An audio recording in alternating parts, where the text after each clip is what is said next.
भाई बीच में से।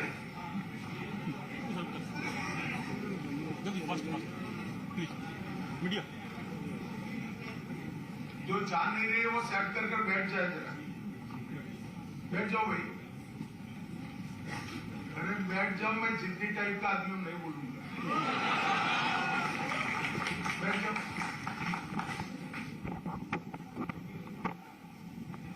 सबसे पहले आजादी के अमृत महोत्सव की इस महान श्रृंखला जो शुरू हुई है,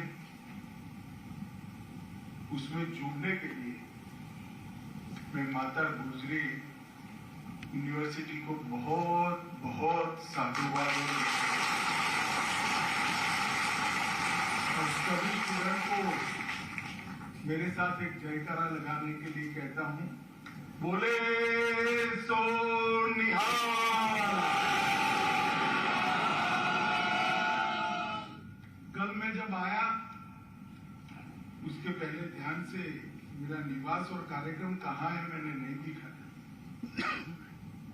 जब यहाँ आकर माता गुजरी मेडिकल कॉलेज और यूनिवर्सिटी का नाम पढ़ा तब मुझे बड़ा आश्चर्य हुआ कि दशम पिता का जहाँ जन्म हुआ वो बिहार के एक कोने में माता गुजरी के नाम से कोई विश्वविद्यालय बना है। आज यहाँ जो स्टूडेंट्स हैं शायद उनको, क्योंकि आप यहाँ पढ़ते हैं, मालूम ही होता है, परंतु मैं बताना चाहता हूं कि माता गुजरी की महानता स्वयं दशम पिता को जन्म देने से ही इस देश पर बहुत बड़ा ऋण उन्होंने किया था, परंतु इससे ज्यादा अपने दो पोतों को अपने हाथ से पाग बांधकर जिंदा चुनवाने के लिए भेजना ये किसी मां की हिम्मत है।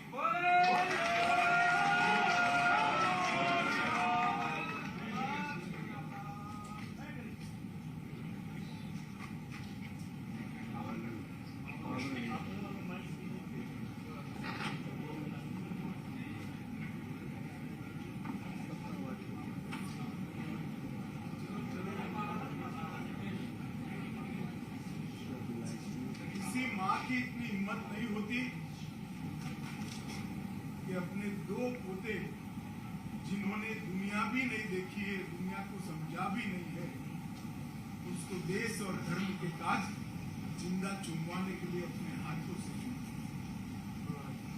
ये बलिदान मैं बहुत छोटा था, जब पढ़ा था उस वक्त मेरे रोंगटे खड़े हो जाते थे।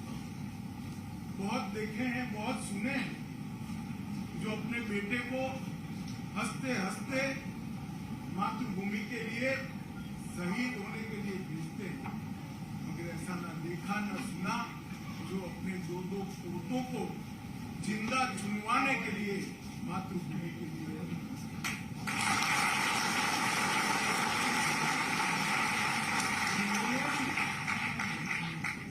उनके नाम से विश्वविद्यालय शुरू किया। मैंने पूछा भी तो रामूवालिया साहब का नाम दिया। मैं रामूवालिया साहब को बहुत बहुत साधुवाद देना चाहता हूं कि सीमांत क्षेत्र की भूमि पर दो साहबजादों के बलिदान को और माता गुजरी को उन्होंने अमर करने का काम किया है।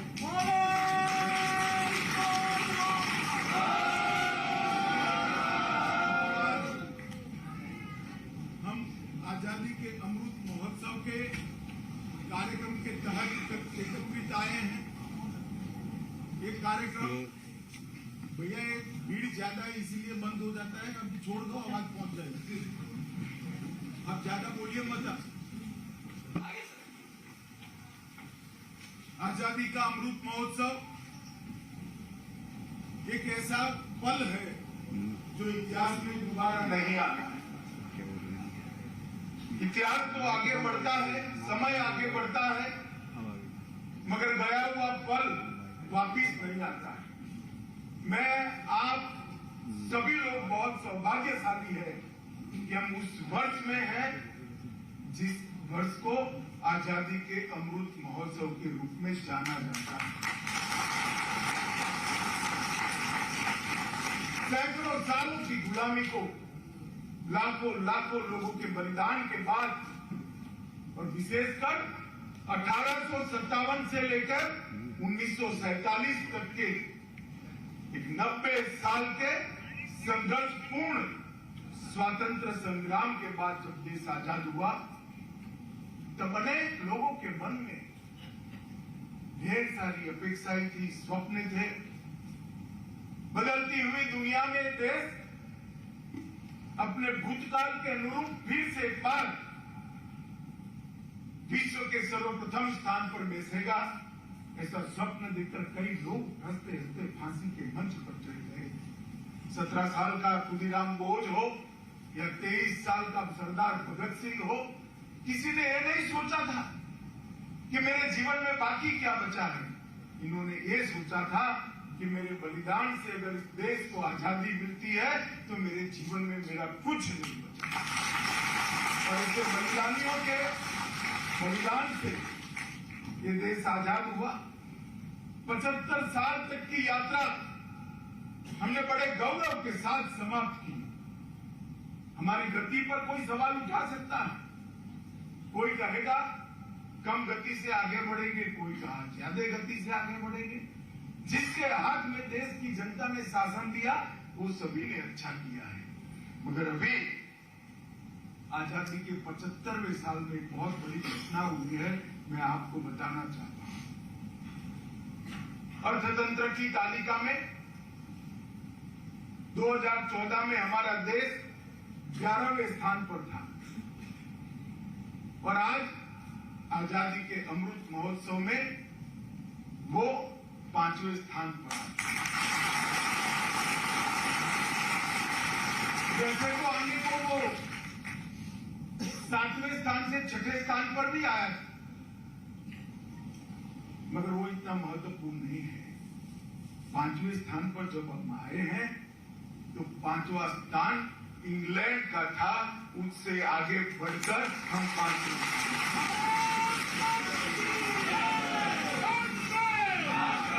कोई शोर शराबा करे बगैर आज हमने पूरी दुनिया को बताया है कि 75 साल में हमने हमारे पुरुषार्थ से, हमारे धैर्य से, हमारे सही मार्ग से आपसे आगे निकलकर हमने बताया कि जो कहते थे कि अगर अंग्रेज चला जाएगा तो देश बिखर जाएगा, वो अंग्रेजों के देश से आगे बढ़कर आज हिंदुस्तान ने आजादी को सार्थक करने का काम किया है। जब कैबिनेट में प्रस्ताव रखा प्रधानमंत्री जी ने, मैं वो सौभाग्यशाली लोगों में से हूं जो वहां उपस्थित। उन्होंने आजादी के अमृत महोत्सव बनाने के लिए 3 लक्ष्य रखे थे कि क्यों मनाना है। एक तो अभी हमने बिहार के स्वतंत्र सेनानियों का, उनके परिजनों का सम्मान किया। हमारे स्वतंत्र संग्राम के कई जाने अनजाने महान योद्धाओं को आज की पीढ़ी नहीं जानती। जब तक आज की पीढ़ी उनको नहीं जानेगी, उसके जीवन में क्या करना है उसका उद्देश्य स्पष्ट नहीं होगा। ये 17 साल के खुदीराम बोझ ने गीता लेकर हाथ में फांसी के फंदे पर चढ़ा, उसने नहीं सोचा था कि मुझे एक अच्छी नौकरी मिल जाएगी, मैं बहुत बड़ा व्यापारी बन जाऊंगा, मैं अच्छे से प्लेसमेंट करा लूंगा। कभी नहीं सोचा। 23 साल के सरदार भगत सिंह वहां से भागने की सारी संभावनाएं उपलब्ध होने की जगह इसीलिए सरेंडर किए कि मेरे फांसी पर चढ़ने से देश में चेतना जागृत होगी जो अंग्रेजों को निकाल बाहर कर। जब तक के इतिहास को देश का युवा नहीं जाने, और ऐसे अनेक पात्र है हमारे। मैंने अभी दसम गुरु का और उनके साहबजादों का नाम दिया, माता गुजरी का नाम दिया। ये बिहार की भूमि पर ही वीर बाबू कुंवर सिंह थे, सन 57 की क्रांति में 7 बार अंग्रेजों को हराने वाला 85 साल का वो वीरा पराक्रमी शेर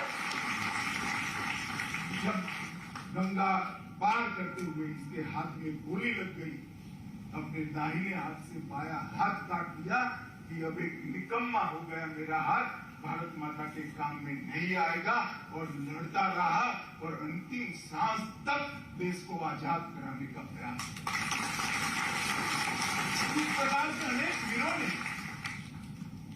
अपनी कुर्बानियां देकर इस देश को आजाद करने के लिए प्रयास किया था। वो इसलिए किया था कि हमारा जो भव्य भूतकाल है, पूरी दुनिया इस देश को सोने की चिड़िया के नाम से जानती थी।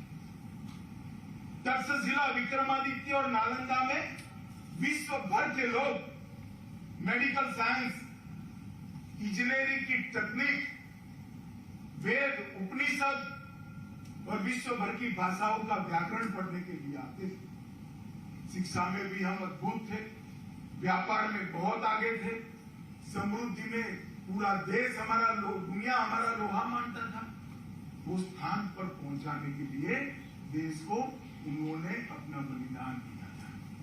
और वो जब तक आज का युवा नहीं जानता, वो अपने जीवन के लक्ष्य तय करने में गलती कर देगा। इसलिए मोदी जी ने तय किया है कि आजादी के अमृत महोत्सव को पूरे स्वतंत्रता सेनानियों को, आज के युवाओं को समझाने के लिए, और हमारा जीवन हमारे लिए तो है ही। आपका विकास होगा तभी देश का विकास होगा। आपके विकास के बगैर देश का विकास संभव नहीं। मगर क्या साथ में हम कुछ ऐसा कर सकते हैं जिससे देश को महान बनाने की ये प्रक्रिया में और तेजी आए, और गति आए? और जब देश महान बनता है तो हम सब महान बनते हैं, क्योंकि भारत महान बनता है तो भारतीय महान। तो एक उद्देश्य तो ये था कि आजादी के अमृत महोत्सव को इस देश का युवा इस मौके पर हमारे स्वतंत्र सेनानी को जाने। दूसरा ये था कि 75 साल में हमने जो किया है उसका हम महिमा मंडन करें, गौरवगान करें, और इसके लिए जिन जिन ने योगदान दिया है वो सबको हम याद करें। हम जब यहाँ आजाद हुए सुई नहीं बनाते थे, मंगल ग्रह तक यान भेजने का वाला भारत बन चुका है।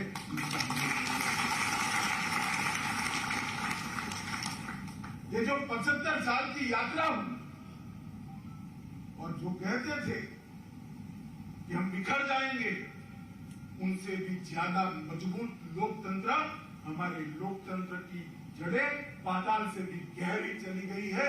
इस देश ने अनेक बार सत्ता परिवर्तन किया, खून का एक कतरा भी नहीं बहा। किसी को चुना, नहीं चुनकर आए वो चले गए, चुनकर आए वो बैठ गए और शासन करने लगे। पूरी दुनिया में हमने मिसाल कायम की, हमने देखे सत्ता परिवर्तन, पूरी नस्ल खत्म होता ही होगी। भारत में जब जब सत्ता परिवर्तन हुआ, खून का एक कतरा भी नहीं हुआ।